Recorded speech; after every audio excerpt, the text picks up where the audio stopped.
You know, the problem, I guess, what make me unusual, I don't really think I'll tell a lie. Because it's just hard for me. I'd rather tell you off and get it over with and be through with it. My colleague sort of like nudged me when I called Chad Stevens' name, but I'm sick of Chad Stevens now. Somebody's going to have to tell him. Somebody's going to have to let him know that there's no way in the world I would have gotten into politics if I was getting into this cheat and steal.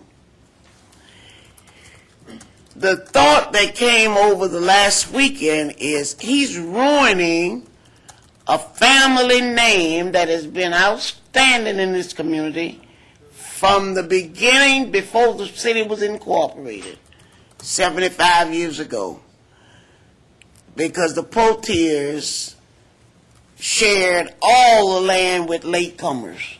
Most of the property in Deerfield belonged to the Poitiers. But then they wasn't selfish. They sold houses, they shared the land. As they would come from the Bahamas, they made a way for them. And I grew up as a Bahamian descendant who's always been willing to share and make sure I don't leave no one behind. But he's ruining these people's business. Now, this information, a lot of this information he's getting, in fact, all of the information he's getting is coming out of City Hall. And he just gets it wrong because he wants to implicate me so bad.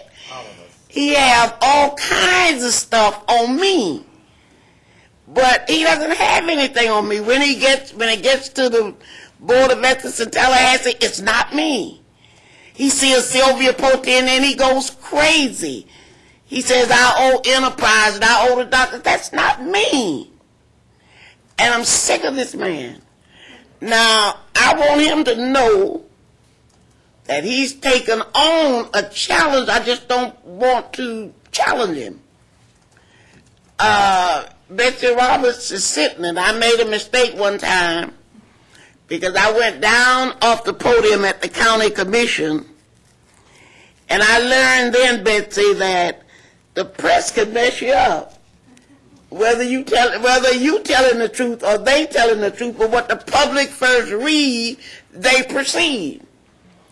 The Miami Herald had a little girl kept bothering with me, and I went down on the podium one day, laid out, Betsy, and never got another good-looking picture, never got a good story in the Miami Herald, and they had the investigative reporter behind me for 5 years. They could never get nothing, because I wasn't doing anything wrong. And I thought about it. I say, now, if I got to talk about this at the end of the meeting, I don't want the media to take that I'm talking to you, but I'm certainly talking through this camera to Chad Stevens. I don't want to get caught up into cyberspace. But even you told me the last time you tried to get me, well, until you get me, you can't get the truth. Chad Stevens don't know the truth on me. Chad Stevens can't even fathom what I'm going to do, when I'm going to do it, and where I'm coming from. And I'm tired of this man. Tired of him. Now, they say free speech, and I know it is. I can't do a thing about him putting me in his blog. But I would advise, or I would hope the press would just get me. I'm going to give out a number for the press. 954-427-1769. If you can't get me on my little phone, my city phone, call that number. My daughter knows where I am at all times and what I'm doing.